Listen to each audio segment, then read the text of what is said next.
복말리는 사람을 시켜 술좌석을 마련하게 했다. 그리고 석파천에게도 자리를 내주었다. 복말리 외에 설산파 4사람의 제자가 자리를 같이 했다. 경만종, 가만균 등 중원에서 설산파로 갓 돌아온 제자들은 하나도 얼굴을 내밀지 않았다. 대접을 하고 있는 사람 가운데 한 사람은 나이가 무척 젊었다. 이름은 육만통이라고 하는데 매우 입담이 좋은 듯 연신 술을 권했다. 그리하여 석파천까지도 한 잔을 비우고 또 한 잔에 따라주는 술을 받아야 했다. 민유는 석 잔의 술을 마신 후 입을 열었다. 술 기운을 이길 수 없어 이제 밥을 먹어야겠어요. 육만통은 말했다. 석 부인께서는 잘 모르십니다. 이곳은 높은 곳이라 날씨가 찹니다. 거기다가 1년 12달 운무가 가려 있어 습기가 심하거든요. 두 분은 내공이 심우하여 한기와 습기를 물리친다 하더라도 이 삼양옥주는 몸에 보가 된답니다. 이 술을 마시면 온몸이 따뜻한 것이 능소성에서는 하루도 없어서는 안 될 물건이니 두 분은 몇 잔 더 들어두도록 하십시오. 그리고 그는 석청 부부와 석파천에게 술을 따랐다.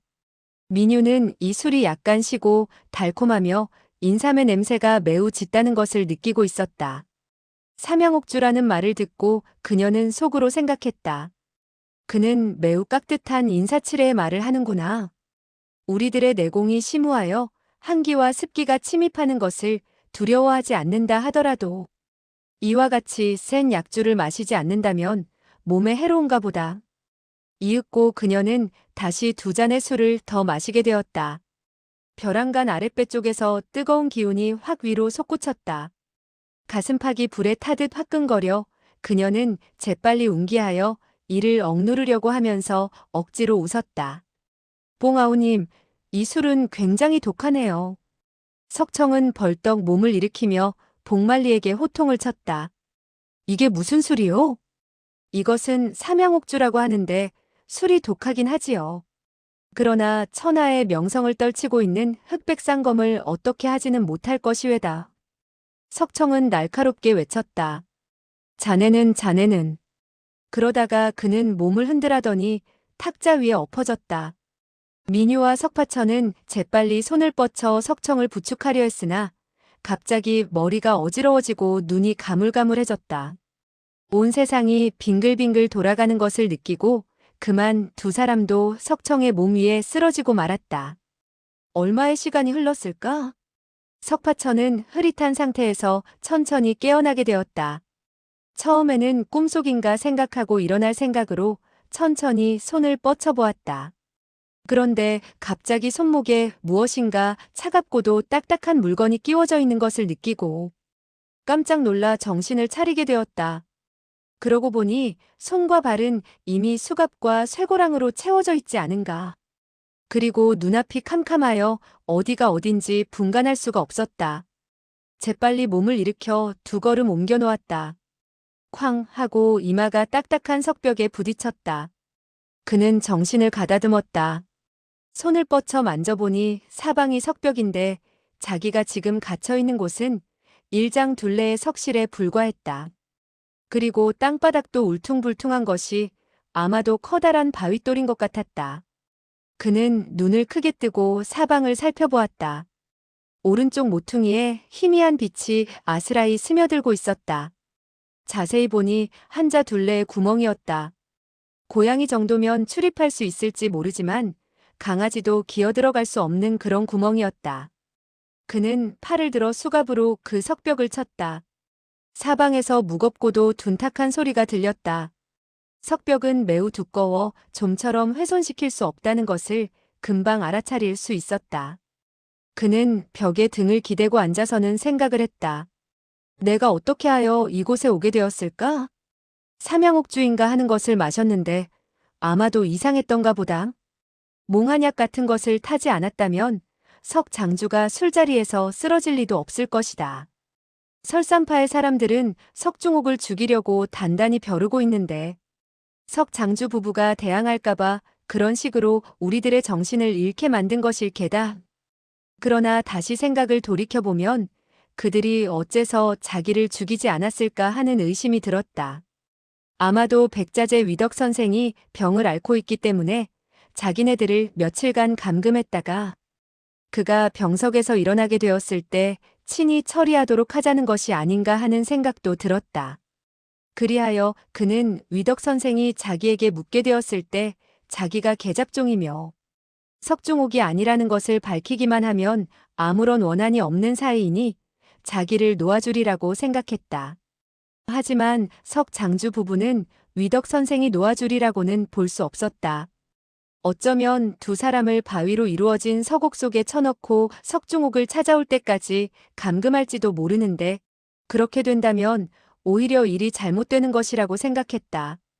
석 부인과 같이 얌전하고 의젓한 사람이 햇살도 들지 않는 곳에 감금되어 있다는 것은 너무나 심한 벌이라 여겨졌다.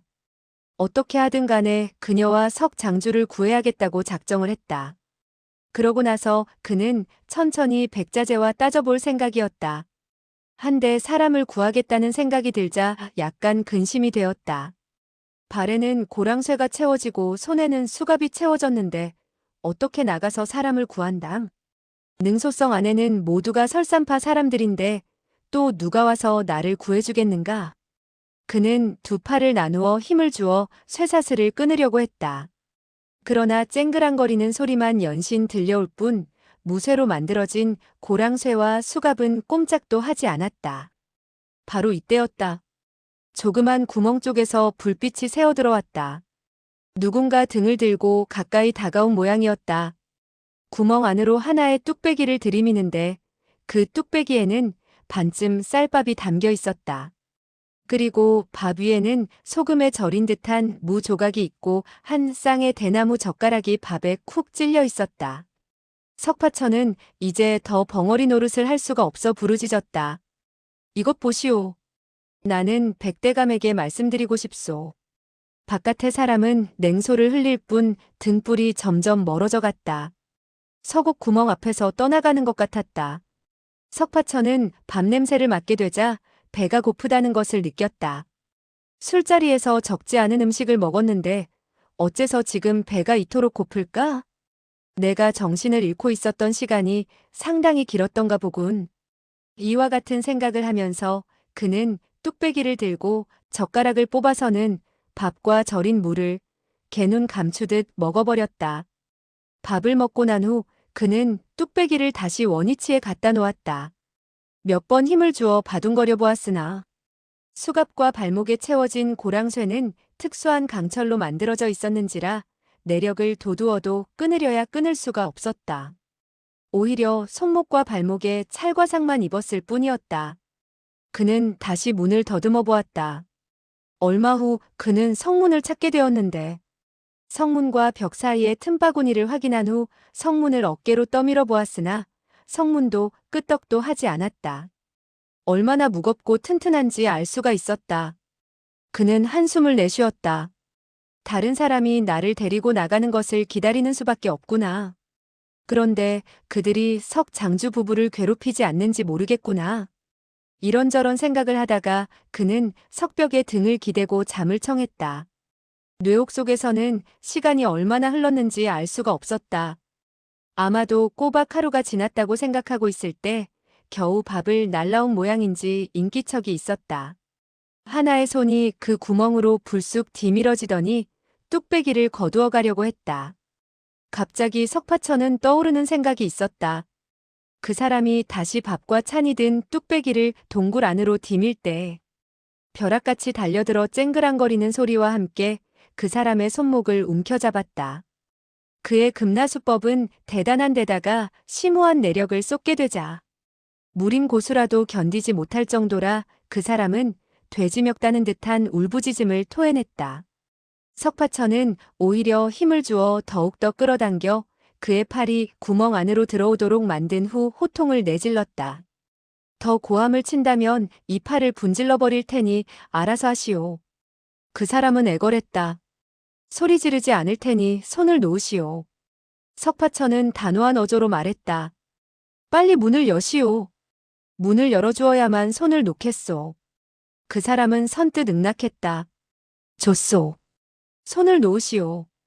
그러면 내가 문을 열어드리리다. 내가 손을 놓으면 당신이 도망을 칠 텐데 어떻게 손을 놓을 수 있겠소? 당신이 손을 놓지 않는다면 내가 어떻게 문을 연단 말이오? 석파천은 그 말에도 일리가 있다고 생각했다. 그의 손을 붙잡고 있으면 그 사람이 문을 열지 못하는 것은 당연한 일이지만 그의 손을 놓아줄 수도 없었다.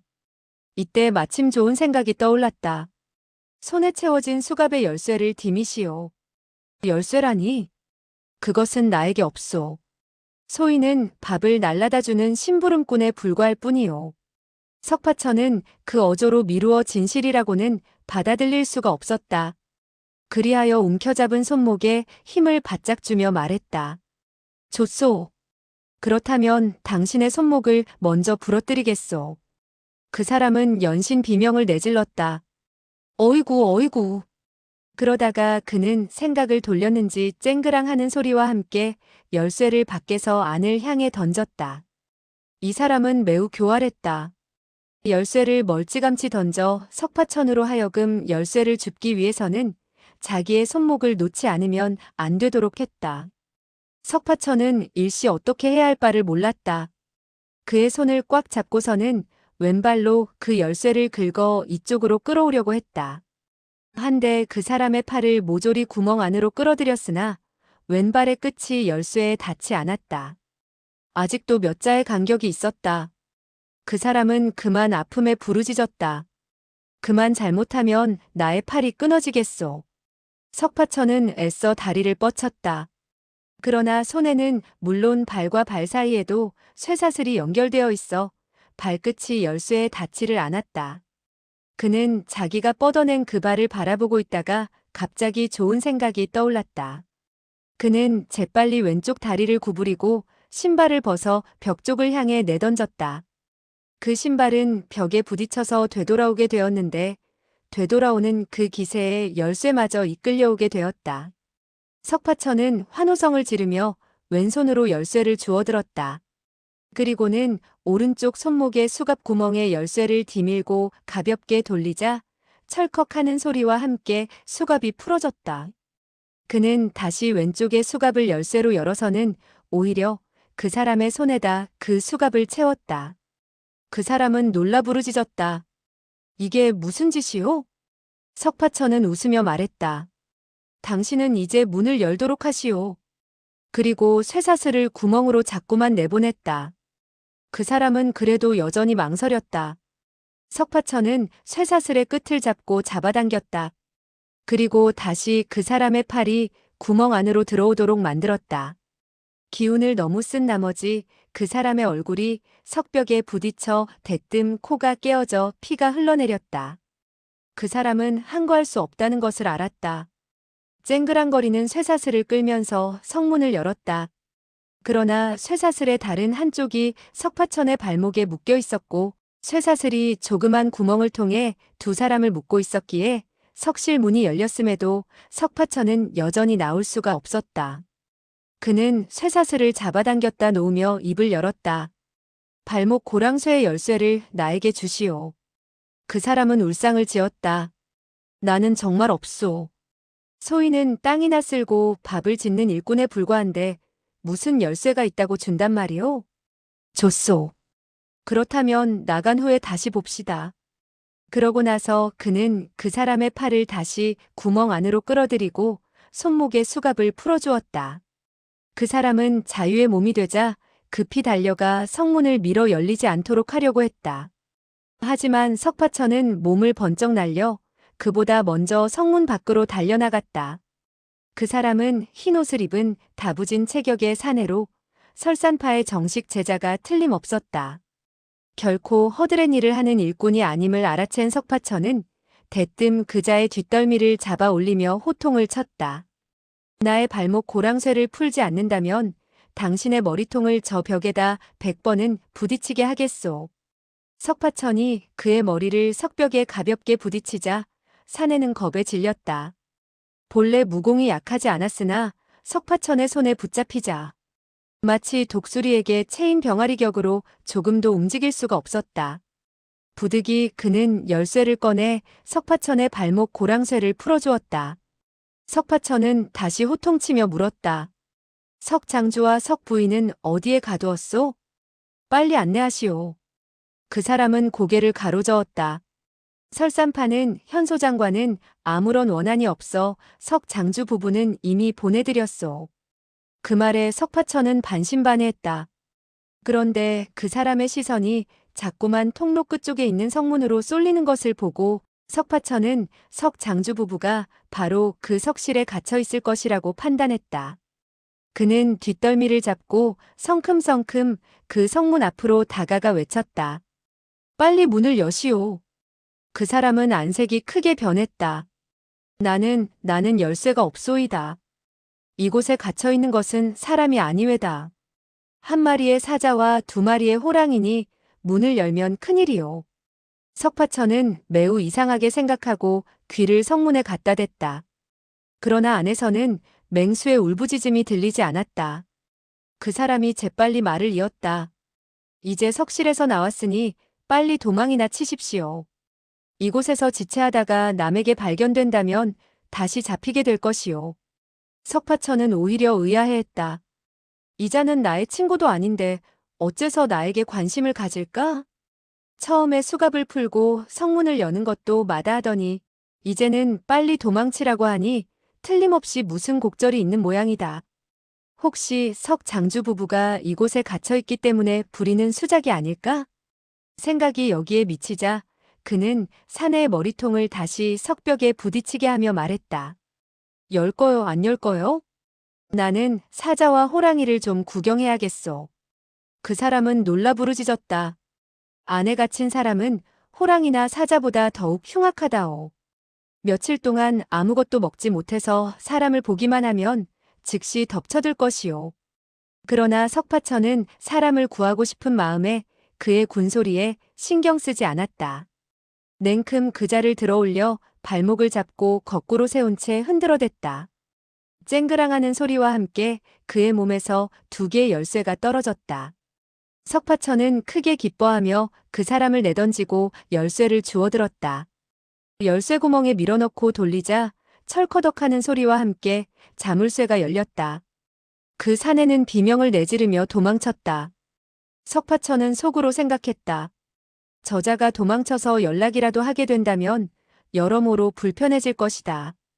그는 덥석 그자의 목덜미를 잡아 자기가 방금 갇혀있던 석실 안에 처박았다. 그리고 긴 고랑쇠와 수갑마저 던져놓은 뒤 성문을 닫고 자물쇠를 채웠다. 그러고 나서 그는 통로 끝에 성문 앞에 이르러 고개를 내밀었다. 석 장주님, 석 부인님, 이곳에 계십니까? 두어 번 불렀으나 아무런 소리도 들리지 않았다. 석파천은 즉시 문을 열었다.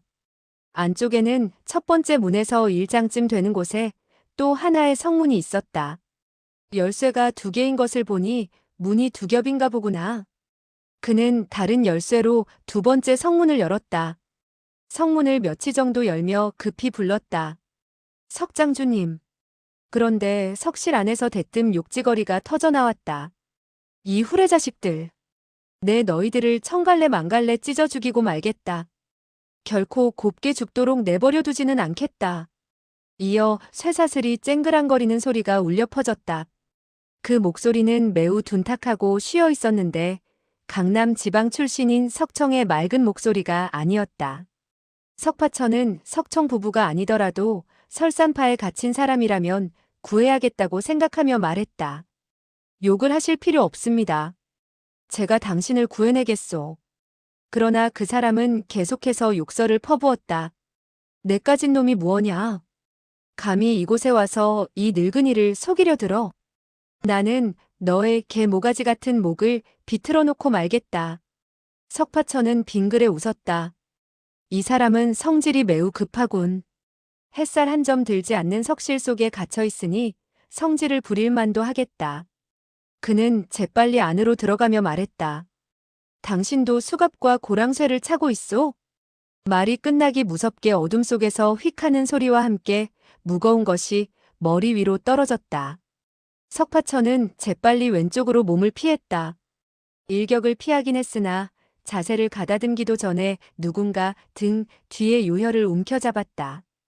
곧이어 큼직한 손이 그의 목을 잡고 조이기 시작했다. 힘이 어찌나 대단한지 석파천은 숨쉬기조차 힘든 것을 느꼈다. 귀에서는 웅웅거리는 소리와 함께 후레자식이라 욕하는 소리가 연신 들려왔다. 호의로 구해주려다 뜻밖의 해를 입게 되니 어이가 없었다. 더구나 이 좁은 석실 안에서 무서운 고수를 대하게 되었으니 당장 손 쓸 도리가 없었다. 이번에야말로 죽었구나. 어찌할 수 없이 그는 목에 진기를 끌어올려 상대방이 조여오는 힘에 맞섰다. 목의 근육은 팔보다 부드러워 비할 바가 못 되었으나 그의 내력이 워낙 웅후했기에 힘을 주자 상대의 팔이 몇 푼 정도 느슨해졌다. 그는 급히 숨을 들이마셨다. 상대의 팔이 다시 조여들 때 석파천은 오른손을 들어 그를 밀쳐버리고 밖으로 뛰어나갔다. 나는 당신을 구해내려 하는데 어째서 나에게 손을 쓰는 것이오? 그 사람은 하더니 매우 놀란 듯 입을 열었다. 이 못난 녀석. 너는 누구냐? 석파천은 말을 더듬거렸다. 나는 자신이 계잡종이라 불렸던 사실을 인정해야 할지 아니면 석중옥이라 자칭해야 할지 결단이 서지 않았다. 그 사람은 노해 부르짖었다. 너는 물론 너겠지. 너에겐 이름도 없단 말이냐? 먼저 당신을 구해내겠소. 이야기는 그 다음에 천천히 합시다. 그 사람은 냉소를 흘렸다. 흐흐흐, 내가 나를 구해? 세상 사람들 배꼽이 모조리 빠지겠구나. 내가 어떤 사람인데 너의 그 고양이 발톱만 한 재간으로 나를 구하겠다는 것이냐? 이때 두 개의 성문이 반쯤 열려 빛이 스며들어오자 주위가 약간 밝아졌다. 보니 그 사람은 하얀 구레나룻에 체구가 우람한 노인이 아닌가. 좁은 석실에서 몸을 똑바로 세울 수 없어 등을 약간 구부리고 있었지만 두 눈에서는 맹수와 같은 안광이 번쩍번쩍 빛나고 있었다. 참으로 위풍당당하게 생긴 노인이었다. 노인이 자신의 얼굴을 빤히 쳐다보자 석파천은 간이 조마조마해졌다. 조금 전 설산파 제자가 사자와 호랑이를 가두었다고 하더니 이 사람의 모습은 정말 맹수와 같구나. 석파천은 더는 말을 섞고 싶지 않아 담담히 한마디 했다. 내가 열쇠를 찾아올 테니 당신 스스로 발목 고랑쇠와 수갑을 풀도록 하시오.